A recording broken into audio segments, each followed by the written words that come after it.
Hey there, YouTube friends. Masked Bandit here. Thanks so much for hanging out with me today. I always appreciate it.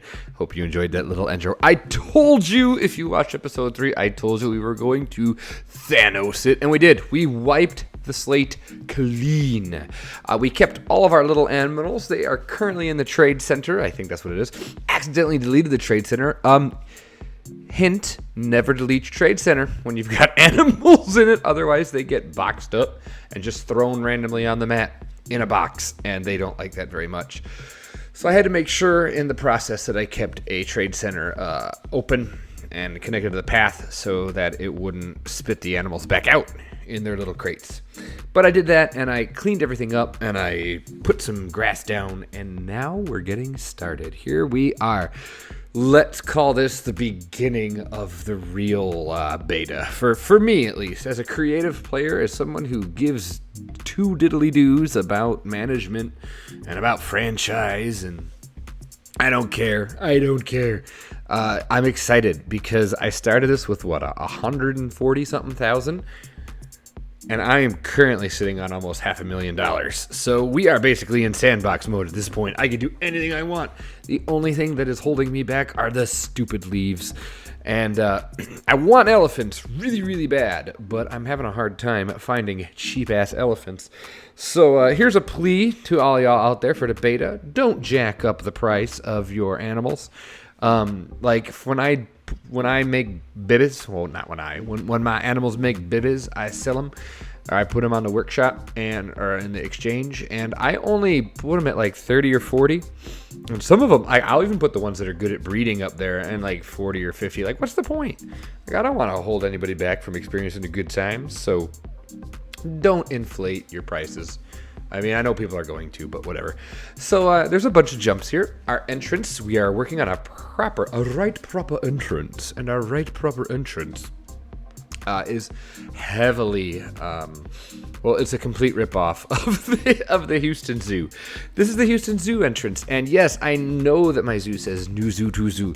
I need to change it. I haven't for this episode. I will get in there and change it. New Zoo to You as opposed to New Zoo to Zoo.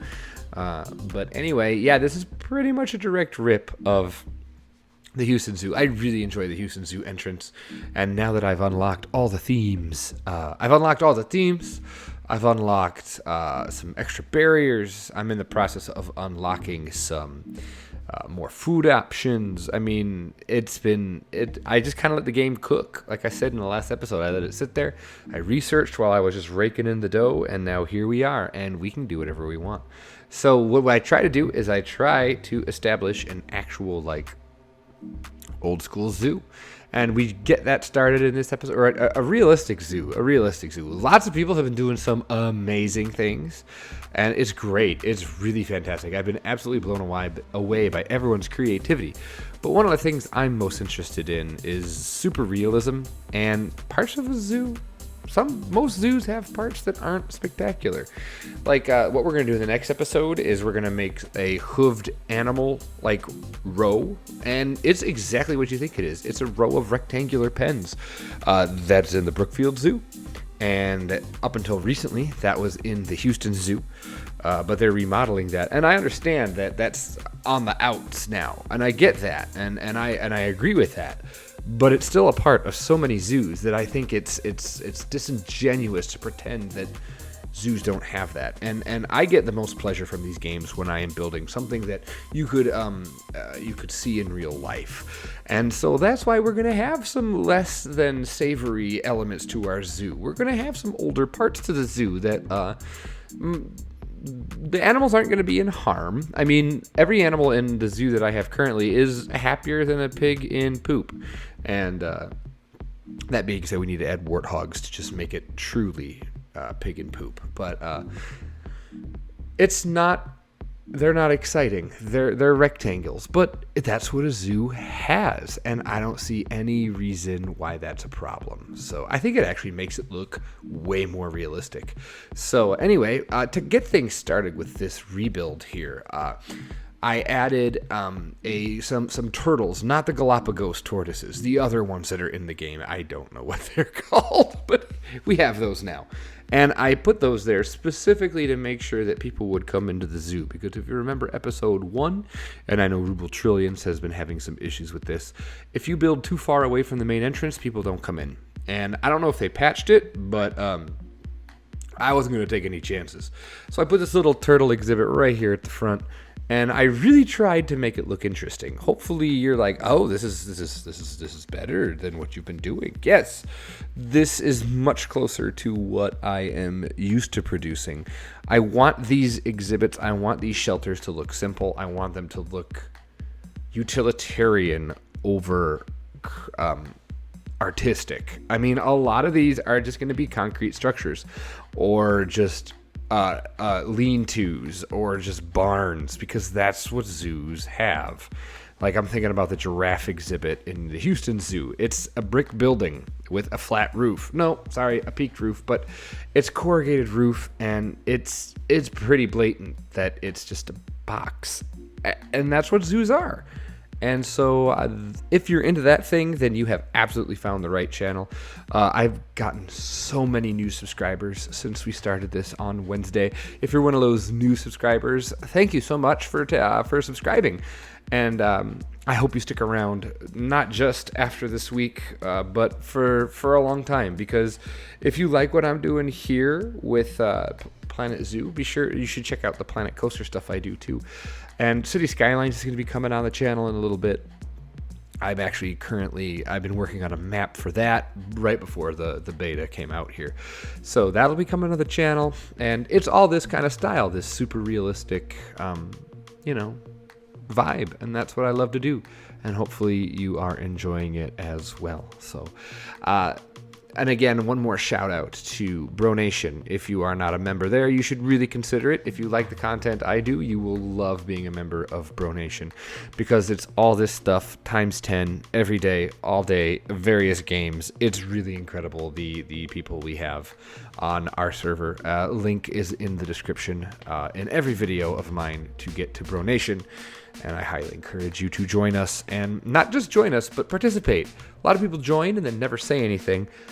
Hop in there. We're friendly. I'm on there all the time. Like, if you want to talk to me, like, join Bro Nation and put some stuff out there. I will respond to you.